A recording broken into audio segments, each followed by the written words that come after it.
A Mediterranean Mystery by Fred E. Wynne. Chapter 12. A Midnight Adventure. Edmund had gone when I awoke, but he had left a note saying that he would be back early with what he called the fixings for tonight. He would remain all day, he said, and I was to go out and leave all to him. I was glad to be at liberty, for I felt as though I had been imprisoned for weeks in the hotel, and I detested the sights and the thought of the place. The Arab brought up a message that Brockton was waiting to see me. I went down, feeling for the first time prepared to enjoy his society, so I agreed at once to lunch with him. He had a car outside and wanted to take me for a run round the more interesting parts of the city.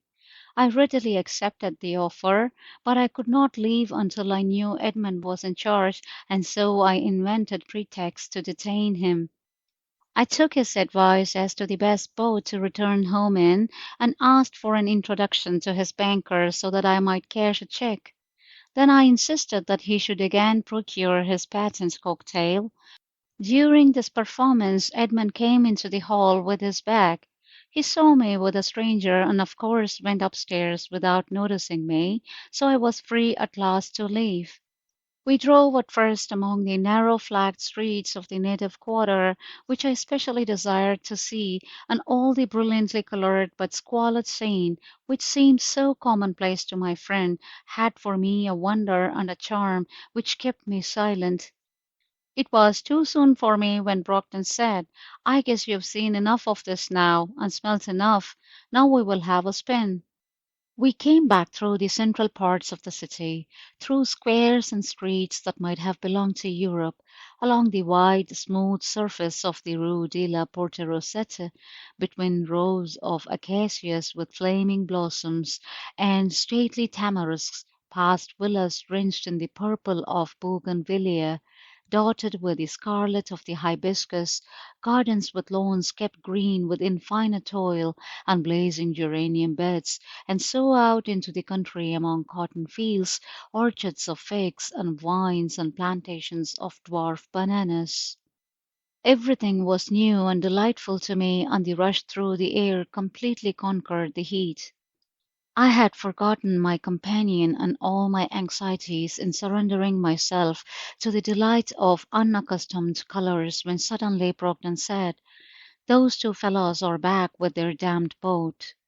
"The two Englishmen you told me about?" "Yes. Bad cess to them. They've done me again, for the time being. Only for the time being. I'm bound to have them. For one thing they haven't a notion who's on their track." I felt meaner than ever before. The whole squalor of the business in which I was involved came back on me, and seemed to take the colour out of the sunshine. Yet I felt I must play the hand through, however dirty my cards might be. I was committed now to Edmund's and Welfare's side, and I must learn what I could, even though I should feel spotted with treachery all my life. "What happened?" I asked. "They got ahead of their timetable, or rather my timetable. One of my picket boats picked them up only a few miles outside.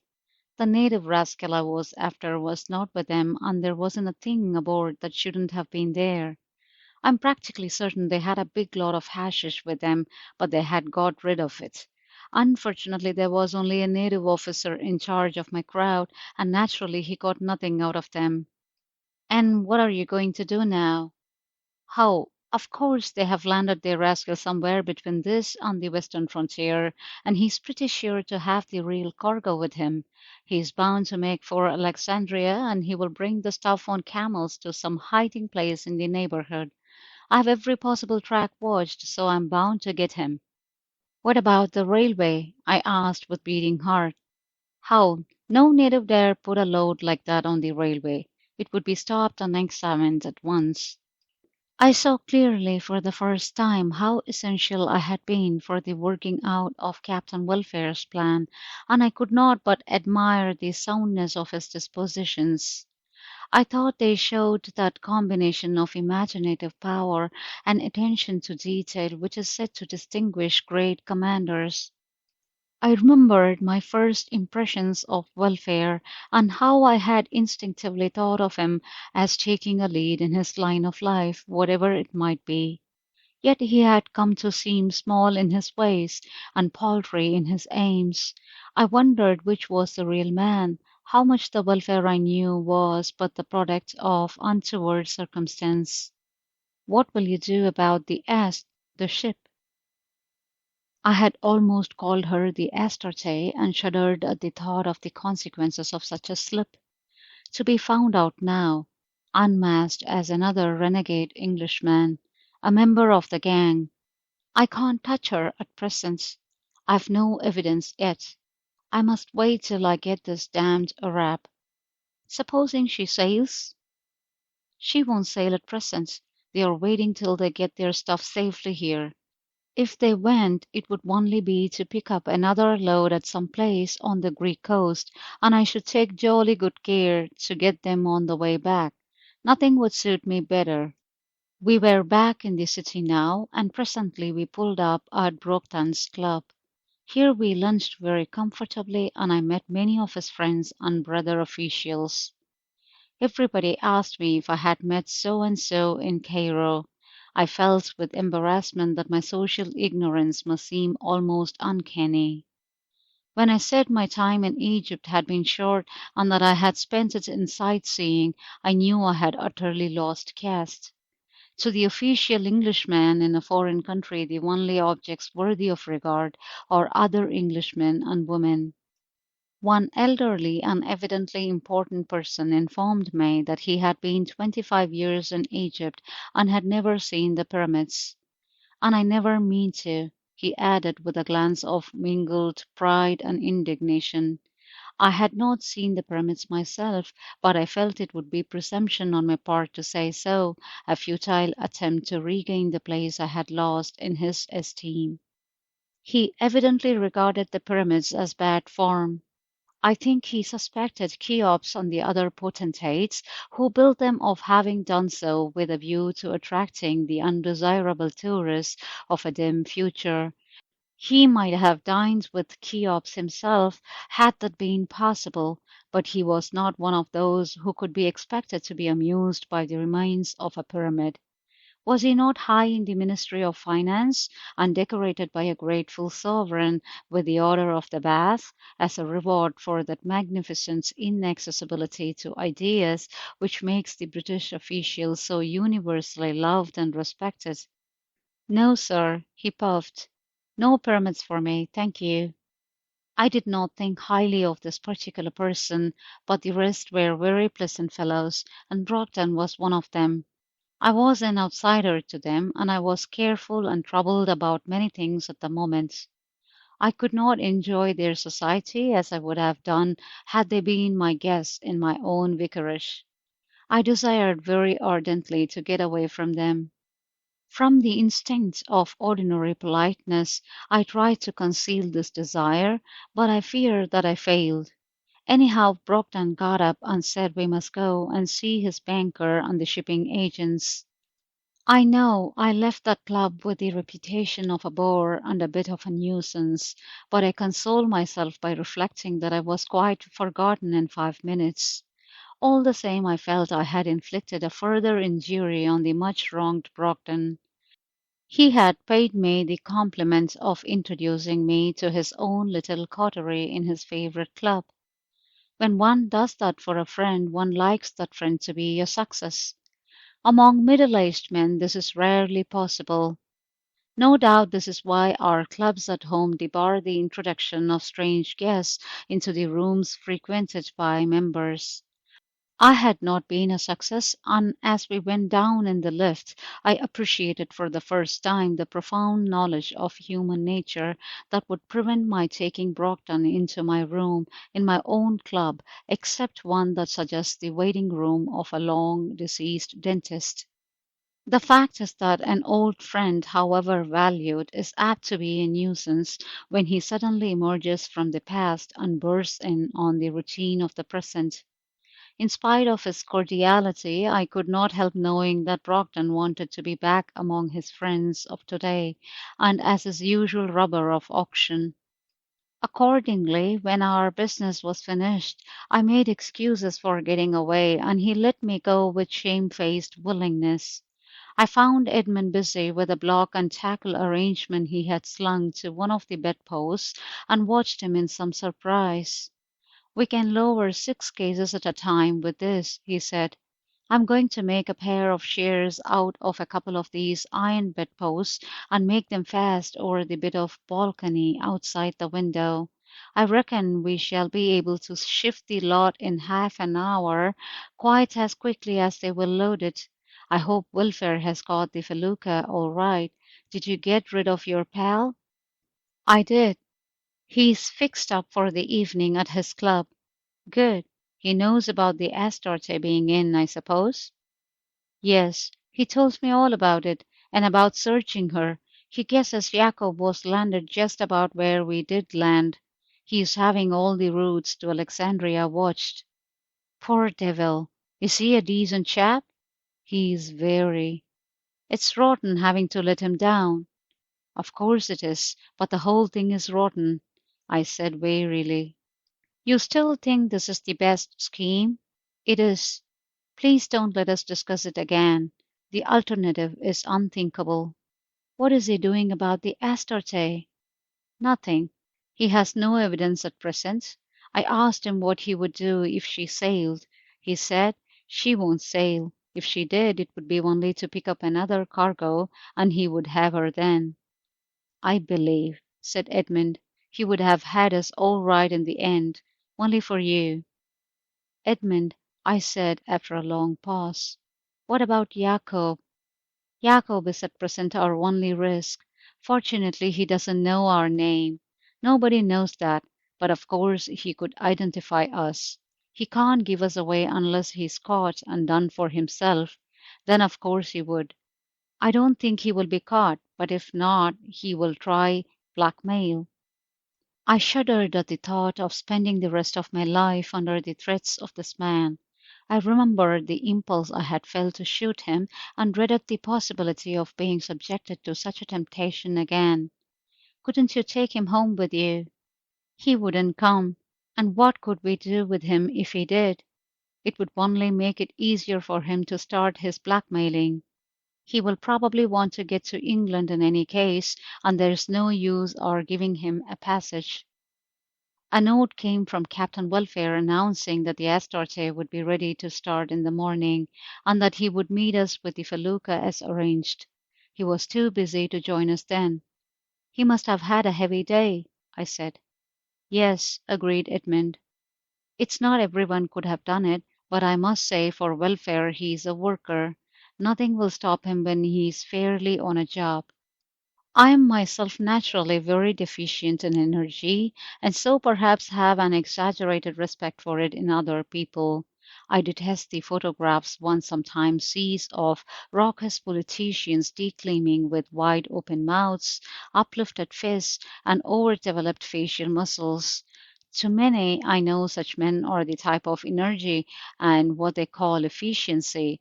The men whom I have worshipped, whose names I have seldom known, are those who have made great roads and bridges in remote places, who have conceived ships and mighty engines, and the few godlike ones who have written the great books of the world. Between such men and myself there is a great gulf fixed, but between me and the loud-voiced politician there is only my own fastidiousness. Some of this nobler energy Captain Welfare possessed in his degree. His intelligence was of quite a high order. He had the face and aspect of a man intended for doing things on a large scale. He had the simplicity and lovableness of a great man, and he was unhampered by what we call higher education. Yet beyond escaping from the dry salter's shop, he had done nothing with his life. He had seen men and cities, but he had not known them, he had certainly not commanded them. Had he succeeded in his first primitive ambition of making money, it might have been replaced by a nobler one, and in that he would have succeeded too. But he had failed. Poking about amid adversity, he had done shady things. He had done this one blindly dishonorable thing. But successful men who have the choice of avoiding dishonor have done far worse things, and I believe that as a successful, happy man, welfare would have done nothing base. What is the flaw in such men as this, these many men who ought to bequeath something to their race? Is it all the bishop's want of opportunity? Was Edmund also to become one of them? That was to me the most poignant question. As there was no chance of Brockton's returning, we ventured to lock the door of our room and dine together downstairs. But it was not a festive meal. The cloud of anxiety for the enterprise in hand was dark over us, and beyond that the sky of the future looked gloomy enough.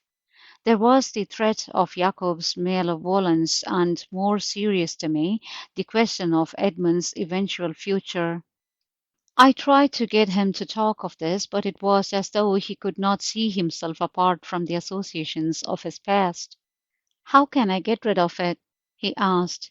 "I'm only avoiding exposure now for your sake and the family name. Otherwise, I believe I should feel better if I went through the mill and took what I have earned. Prison for a bit and then the forecastle for the rest of my time. It would be a way of disappearing, and that's all I want now." "Naturally, but you have no right to think only of what you want," I said. "You're wanted yourself." "Yes, by the police." "Don't scoff just now, old boy. Your services are wanted. I know you have capacities that have never been used, never touched. The plain fact of the matter is that up to now you have lived and acted as a boy, amusing yourself. I don't want to rub it in, but now you have got to make up for it by giving a man's work to the world while you can." "How can I? What can I do? I can do nothing but sail a ship. 10,000 old duffers can do that better. There is just one thing you can do that everyone cannot do. You can command. All men like to be told they are capable of command, and Edmund did not question my statement. "Much chance I have now of commanding anything or anybody," was all he said. "Remember, you come of the officer class," I said. "We have ceased to be a ruling class. I know it's old fashioned even to think we are a class. The vulgar call it snobbish, but heredity remains a law of nature, and democracy is only an invention of man. I don't see that social theories are going to help us much just now. Then I'll come down to hard facts. However wrong and corrupt it may be, we are still to some extent a privileged class, and owing to that fact you can still get a fresh start, which, to be perfectly frank, a plebeian could not get." "How do you mean?" he asked with an eagerness that greatly encouraged me. I told him then of the bishop's suggestion about the colonial service. Edmund made no reply. He was leaning his elbows on the table, balancing a spoon on the edge of a knife. The spoon seesawed dangerously, and I watched it in an agony lest it should fall. It seemed as though our fate somehow depended on its equilibrium. It swung slowly to a balance and came to rest. "Do you think," Edmund asked, watching the spoon, "that the bishop would still do that, or try to do it, if he knew all this business?" "I don't know. He will have to be told first." "Of course. I shall tell him the whole story. Would you refuse such an offer if it came to you?" I asked, fearful that my voice had betrayed my eagerness. He laid the spoon carefully down on the table and withdrew the knife. "No," he said, "I should not refuse it after what you have said. I had gained all that I wanted, and much more than I could have expected so soon. There was no more to be said and no excuse for our lingering at the table. We went out into the lounge to drink our coffee, both looking at English illustrated papers a fortnight old. Their dullness seemed intolerable in this weary gap of inactivity that had to be lived through before the time came for our final risk. "I can't stand this any longer," said Edmund suddenly, throwing down a sheet of snapshots of advertising peerasses at race meetings, foolishly photographed in the awful ungainliness which the camera reveals in the act of walking. "Let's go out and walk or drive somewhere. We can both leave. It's not safe, I reminded him. I persuaded him to go out alone, for I felt I could better endure the irksomeness without him. I returned to my room and sat by the window looking out over the sea and listening to the sound of its waves on the sea wall. The sound of the sea is always soothing and always melancholy, but it is especially so in distant places, for the sea has but one voice. Everywhere its murmur is the same that we hear at home. Edmund came in about midnight, and we sat together in the dark by the window. Next door to the hotel there was a cafe, and its chairs and tables were spread out over the wide footpath. We could see under its electric lights the tops and tassels of tarbushes and the wide discs of straw hats whose owners sat sipping coffee or larger beer and eating olives and strange sweets. Most of them were talking loudly, and the strange babble of Arabic, Greek, Italian, and French came up to us from the pavement. "I've seen the policeman on duty," said Edmund, "and put him all right with 50 piastres. The street will be as quiet as the grave when that infernal cafe shuts up." "It closes at 1," I said. The moon, now some 4 days past the full, was but newly risen, but starlight is very real in Egypt, and presently we could just make out the pale pointed sail of a felucca going slowly close howl to windward. "That will be Welfare," said Edmund. "Isn't he too soon?" "He's all right. He will go up to windward till he sees the lights go out, then take the sail off her and drift down here. I arranged to switch the lights on and off a bit to show him where we are." All the windows on our side of the hotel were dark, as the building fortunately faced on to the side street. The company at the cafe was thinning, and the guests who remained were calling for their final drinks. "It's about time to get to work," Edmund said, "but I'm going to have a whisky and soda brought up. It will look more natural to Van Ermengen if he has any suspicions. Besides, I want it." "No, there's nothing else tonight," he said to the Arab who brought up the tray, and then he started methodically to take one of the bedsteads to pieces. He took the two long pieces that formed the sides of the bed and lashed the ends of them together, crossing each other. From this cross he slung the block he had been experimenting with, and drove an end of the long rope through it. I held the rods for him as he worked, greatly admiring the sailor-like precision and neatness, the economy of rope and of knots with which the implement was completed. He put out the light and brought the whole arrangement to the window, and in a few seconds he had all the essentials of a jib crane projecting over the balcony and firmly lashed to it.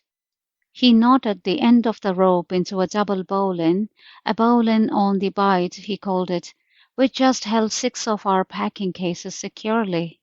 "Now I think we have earned a drink," he said quite cheerfully, as he switched on the light again and filled a couple of tumblers.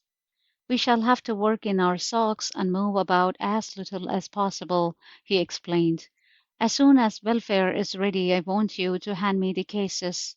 I will put them on the parapet and get them slung.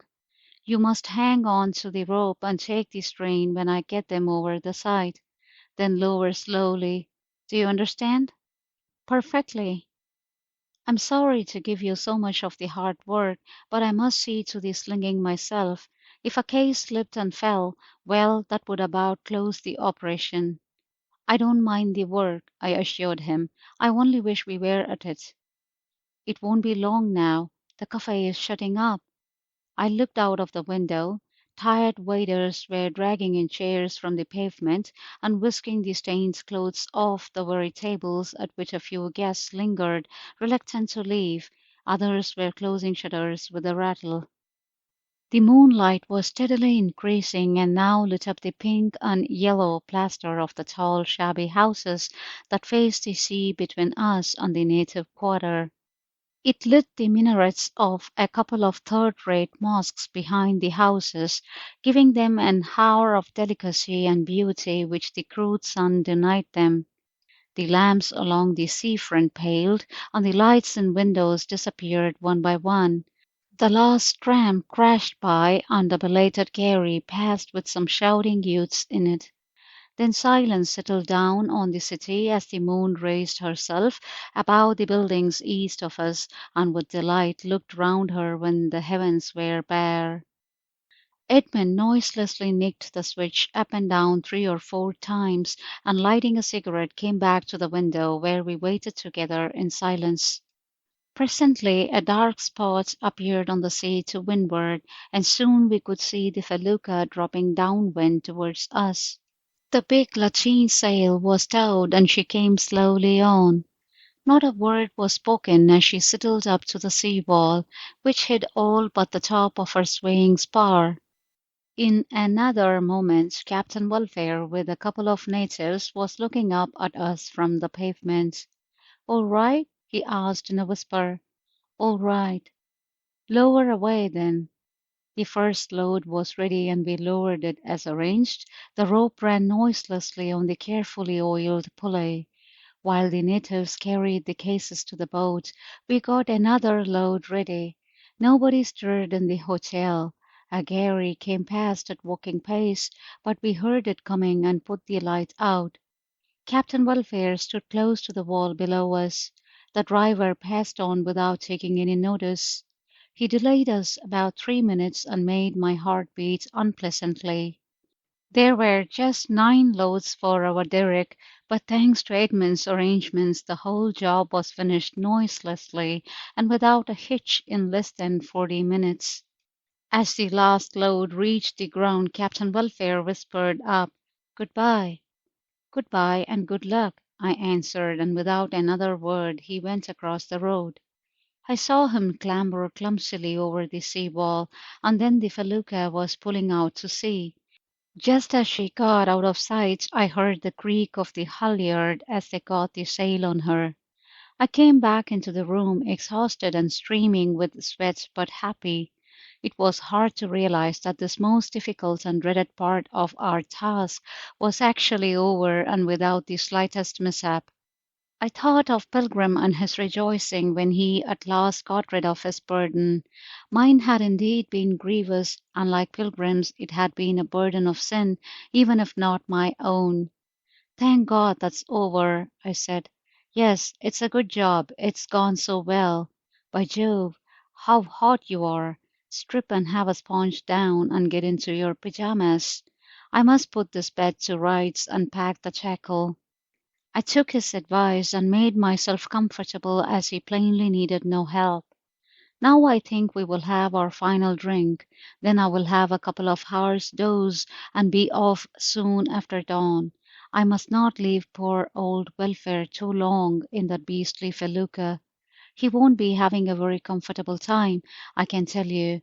If those natives guessed what they had aboard, I wouldn't give much for his life." "Good heavens! I never thought of that." "I know you didn't. We didn't want you to. But he has all ready to blow up the boat and cargo if he's attacked. He would run no risk of the stuff getting back into circulation.